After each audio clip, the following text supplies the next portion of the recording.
Assalamualaikum warahmatullahi wabarakatuh. Perkenalkan, nama saya Mawar dari Prodi S1 Akuntansi B, Angkatan 2023 dengan NIM 1706623 Pada kesempatan kali ini, saya akan membahas mengenai kasus dari accounting change, yaitu kasus dari accounting change and error analysis. Di mana diketahui, PT Fuadi telah mencatat pendapatan dari kontrak konstruksi jangka panjangnya menggunakan metode cost recovery. Lalu pada awal tahun 2023, perusahaan tersebut mengubah metode pencatatan tersebut menjadi metode percentage of completion. Manajemen percaya bahwa pendapatan yang diperoleh untuk tujuan pajak, perusahaan tetap menggunakan metode pemulihan biaya dan berencana untuk terus melakukannya di masa depan dengan mengasumsikan tarif pajak yang ditetapkan itu sebesar 22%. Di sini juga diketahui income statement dari PT Fuadi tersebut, yaitu ada cost recovery dengan income before tax-nya itu 2021 5 miliar 200 juta, untuk tahun 2022 miliar 600 juta. Lalu di bawahnya ada metode percentage of completion untuk tahun 2021 yaitu 6 miliar income before tax-nya, untuk tahun 2022 itu 6 miliar 900 juta, untuk tahun 2023 itu 7 miliar 100 juta. Lalu pertanyaannya atau instruksinya, kita disuruh membuat perhitungan perbandingan pre-tax income dan perbedaan pajak dari kedua metode tersebut. Yang kedua itu membuat jurnal awal tahun 2023 yang harus dibuat. Oke, untuk pertama-tama di sini kita menjabarkan dulu berdasarkan tadi income statement-nya yang diketahui dan juga tax-nya. Ini kan diketahui bahwa income before tax-nya tadi tahun 2021 5 miliar 200 juta, untuk tahun 2022 6 miliar 600 juta di sini ya. Lalu yang kedua itu di bawahnya ada income tax. Jadi ini income sesudah tax, yaitu dengan cara income before tax-nya dikali dengan tax-nya itu 22%. 22%, 5 miliar 700 juta dikali 22%, dan 6 miliar 600 juta dikali 20%. Yaitu berjumlah 1 miliar 144 juta, 1 miliar 254 juta. Lalu yang di bawahnya ada net income. Net income ini didapetin dari selisih dari income before tax-nya dan juga income tax-nya. Jadi tinggal dikurang aja. Misalnya tahun 2021 ya, misalnya itu 5 miliar. Begitupun dengan tahun-tahun 2022 dan juga 2023. Sama dengan metode completion, percentage completion. Di sini diketahui bahwa income before tax tadi tahun 2021 itu 6 miliar. Untuk 7 miliar 100 juta. Income tax-nya juga dikali 22% dan net income-nya juga dikurang. Dari income selanjutnya di sini kita disuruh memperhitungkan perbandingan pre-tax income dan juga perbedaan pajak dari kedua metode tersebut. Di sini kita bikin tabel. Untuk tahunnya di sebelah kiri itu ada tahun sebelum 2022, which is itu 2021. Jadi kita masukin aja untuk pre-tax income-nya ini terbagi menjadi dua, yaitu tadi metode percentage completion dan juga metode cost recovery.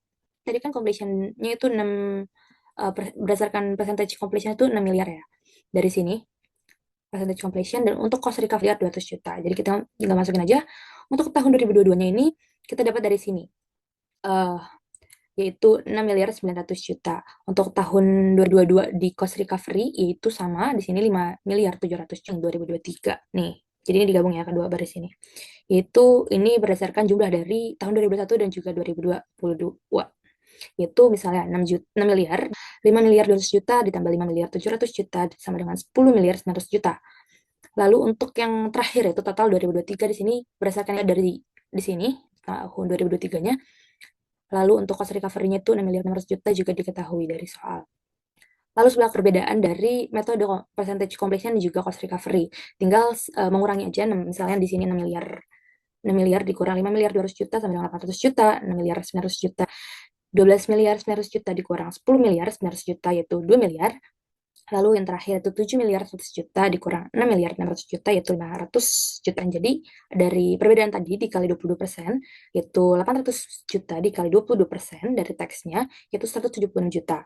Untuk tahun 2022 itu 1 miliar 200 juta dikali 2 juta rupiah. Untuk awal tahun 2023, 2 miliar dikali 22%, 440 juta, dan berarti 80 juta rupiah. Lalu yang sebelah kanan di sini ada income effect. Di sini kita dapatkan dari selisih dari difference dikurangi dengan teksnya. Jadi ini misalnya 800 juta, 1 miliar 200 juta dikurang 264 juta yaitu 936 juta, dan 2 miliar dikurang 440 juta yaitu 1 miliar 560 juta, dan terakhir 500 juta dikurang 80 juta. Yang kedua kita disuruh membuat journal entry dari awal tahun 2003. Di mana jurnal di sini yaitu ada construction in process di debit, yaitu darinya kan total at beginning 2023 ya kan. Jadi kita masukin dari hasil difference ini. Lalu yang kedua di sini ada deferred tax liability di kredit 400. Lalu yang ketiga itu ada retained earnings 1.560.000.000 rupiah dari sini. Oke, selanjutnya di sini ada contoh kasus agak kurang terlihat di laptop. Cuma saya akan bacakan untuk kasus cash flow. Di sini kasus cash flow diketahui bahwa Tobii Z NV ini merupakan perusahaan dengan alat-alat rumah tangga, di mana ada data-data perusahaan tersebut diketahui bahwa income status 7.500.000, lalu ada COGS yang meliputi beginning inventory 1.900.000, purchase 4.400.000, goods available for sale itu 6.300.000, ending inventory-nya itu 1.400.000. Lalu total dari COGS tersebut 4.900.000. Gross profit-nya 2.600.000, operating expense-nya 1.150.000 dan juga net income-nya 1.450.000.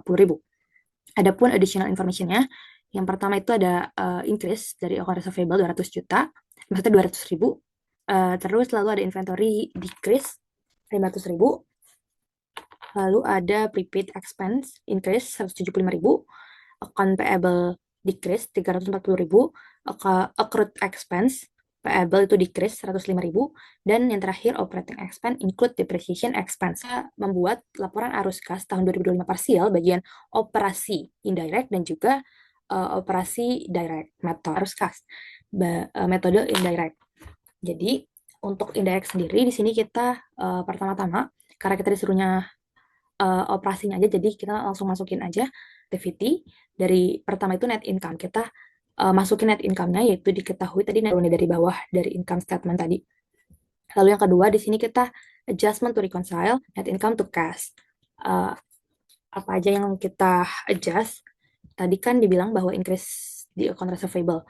Increase receivable ini akan mengurangi account receivable, jadi akan mengurangi kas. Jadi kas kita kan nggak masuk kan.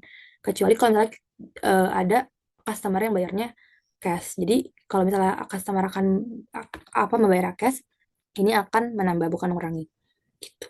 Lalu yang kedua di sini ada decrease inventory. Decrease inventory di sini menambah kas. Karena kenapa? Karena inventory kan itu menunjukkan bahwa barang kita laku. Berarti itu akan menambah kas kita. Lalu yang ketiga di sini ada prepaid expense increase.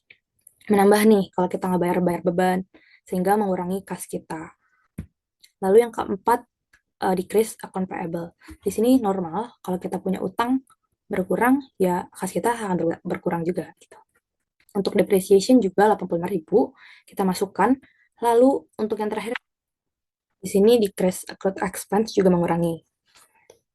Maka net cash provided by operating activity ditotalin aja dari net income, reconcile ini menjadi Rp1.215.000. Lalu untuk yang direct method, di sini perbedaannya juga ada di operating. Kalau misalnya di direct, di indahnya, di awalnya di sini nggak ada, kita langsung memasukkan cash flow from customer. Cash flow di mana? Itu perhitungan dari sales revenue yang sudah kita ketahui. Sales revenue-nya tadi kan 7.500.000 di sini. Bentar. Kurang account receivable. Account receivable kita di sini ada 200. Jadi tinggal dikurang aja 7.300.000 rupiah. Lalu kita masukkan di sini. Selanjutnya di sini ada cash payment dari for supplier dan juga for 740.000 dari mana? Hitungannya itu dari COGS. Pertama kan 4.900.000 nih totalnya. Total COGS, cost of goods sold, diketahui 500. Dikurang 500 ditambah account payable. Account payable-nya di sini 4.740.000. Lalu untuk yang terakhir for operating expense itu dari sini operating expense. Nih. Ditambah prepaid expense dari sini, karena di sini kan kecil banget ya. Dari sini ditambah accrued expense ini 105.000, dikurang depreciation-nya 85.000, sama dengan 6.085.000. Lalu kita menyelisihkan dari cash flow from customer tadi yang 7.300 dikurang dengan 6.215.000 rupiah. Sehingga di sini hasilnya balance antara direct method dan juga indirect method. Sekian dari saya. Wabarakatuh.